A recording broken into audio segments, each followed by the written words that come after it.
Guys, ayan. Dumating na si Carlos Yulo ng mga nakaraan pa yan. Matagal na, medyo nakalipas na siguro ng 3 araw, 2 araw, ganun. So, nakita natin, napansin ko dun sa picture, guys, ang kasama ni Carlos Yulo ay ang kanang syota na si Chloe ba yun? Chloe. Ngayon, yung kanyang issue regarding dun sa magulang niya, doon sa kanilang kapirahan nga. Kasi katino nangyari, doon sa dati kong, yung una kong video, guys, pinaliwanag ko doon na sana marespeto ng magulang ang kita ng mga anak. Transition kasi yan, guys, transition. Mula nung maliit pa, kumikita na yung anak mo. So, siyempre, naturalmente, ang nagmamanage ng pera ng anak ay ang magulang. Kaso lang, ang anak ay pumapasok na sa matured na pag-iisip. Siyempre, naturalmente, nahahanapin na ng anak kung saan napupunta yung pera niya. Ngayon, walang maayos na usapan regarding dun sa share ng magulang at share ng anak. So, dapat ganun yun eh. Yung may share ang magulang bilang siya yung management. Tapos yung share ng anak, dapat nakatabi yun para pagdating ng panahon, ibibigay sa kanya.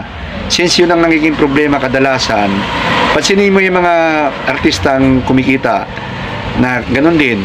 Parang ganun din nangyayari sa kanila na yung transition nga mula sa pagliit hanggang sa pag-mature na ng bata. So nagkakaroon na ng problema. So yun yung pinaliwag ko sa unang video. Kaso lang, guys, itong picture na to, guys, ay medyo, ayan, medyo okay sana. Okay lang sana kung hindi kasama yung mga magulang kasi nagkaroon ng tampuhan nga. Pero dapat yung kanyang girlfriend sana okay lang sanang sumama sa Malacanang.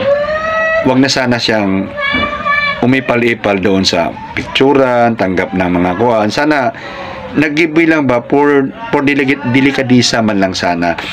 Tumabi na lang muna siya hindi na siya nagiging dikit ng dikit, di ba? Yung minsan nga napanood ko rin yung interview ni Carlos Yulo na habang ini-interview siya, nandito sa likod yung girlfriend niya, panayang dikit niya, panayang parang linta na dumidikit. Wala naman tayong problema doon sa pagmamahalan nila kasi talagang napakainit pa niyan kasi nasa 20 pa mahigit sila. Napakainit. Siguro wala lang talaga siguro nag-advise doon sa babae at talagang liberated nga. Siguro yun din ang dahilan. Bakit isa din yun sa mga dahilan na issue ng magulang na medyo natatakot din sila doon sa... Pero anyway, decision na ni Carlos yun na siya yung pipiliin. Pero sana sa babae, yung girlfriend niya, wag na sana siyang umipal pag mga tinatawag na hindi na siya hindi na siya kasali sa isyuhan. Oo, nandun na tayo, siya yung inspiration ni Yulo, pero ni Carlos, pero sana pag mga ganong mga eksena na giveaway ka na sana, Day, no? Giveaway kasama, Day, kasi ang pinaka-credit talaga dyan ay yung magulang. Ang magulang sana, yung pamilya. Kasi huli ka na nang dumating eh. Huli ka na maid na si hindi maid na katulong Maid yung gawa na siya ba? Gawa na siya. Carlos Yulo na siya, mayroon na siyang talent na talagang pagtumbling-tumbling, pero nung hinubog si Yulo, ang kasama niya ay yung magulang niya. Siguro ang may mali lang siguro sa isyuhan nila ngayon ay yung kapirahan nila, hindi na manage na maayos o kaya hindi na pag-usapan ng maayos, kaya medyo nagkakaroon ng isyuhan sa pera. Pero ganun pa man, parents is parents, okay? Kung ako ang parents ni Carlos Yulo, may tampo ako. Siyempre magtatampo ako kahit sa mga anak ko, magtatampo ako. Kaya kong tanggapin kung hindi mo na kami kilalaning magulang dahil sa nangyari, o di walang problema, go to your life. Sige, bahala ka. Nabuhay naman kami nung wala ka pa, wala kang kita, wala lahat. Sa sariling kita lang namin, nabuhay naman kami. So kung ayaw mo kaming itsapuira mo na kami dahil sa iyong natamo ngayon na tagumpay, o di go. Pero doon sa girlfriend niya, wag mo naman, yun ang kinakatakot natin. Kasi baka, Carlos, baka ikaw, talagang dikit na dikit sa yung girlfriend mo ngayon dahil nga sobrang tunog ang pangalan mo.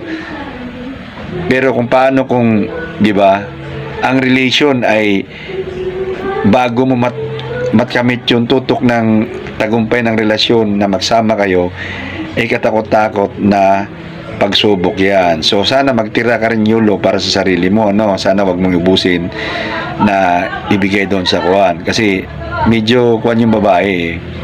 Medyo atribida. Tawag ba dyan? Atribida. Di ba? Atribida. Dahil sana para mabawasan yung comments sa'yo ng mga tao, sana wag ka nang umipal, no? Wag ka nang umipal. Pabayaan mo na lang na mas kuwan ka ang tao sa iyo kung ikaw ay tinatawag na mag-giveaway ka, na hindi naman ako kasali diyan. Parang kumbaga pakumbaba ba. Hindi yung paipal ka ng paipal na pipicture ka ng pipicture doon sa mga kuwan, lalo na kung sasamahan mo siya tapos atras ka lang. Atras ka, pabayaan mo lang siyang kuwan, talaga namang sa kanya yung kuwan yun yung karangalan sa kanya yun. Ikaw wag ka nang makisali. Huwag ka nang makidikit-dikit doon. Pati sa interview, gusto mong umepal. Girls, no? Yung pagmamahalan nyo sa inyo na lang yan. Kung gusto nyo maglampungan, magsabungan doon sa kuhan, sa inyong private time nyo. Pero kung sa oras ng public, iibigay mo yung time para kay Carlos para sa kanya, kasi siya lang naman talaga ang nagpakita ng kakayahan para makamit niya yung 2 ginto sa ngayon. Okay, so I hope, kahit alam ko walang nanonood, pero I hope na yung si Chloe na yan, yung syota ni Carlos Yulo, ay ma-realize niya na wag na siyang umipal. Okay.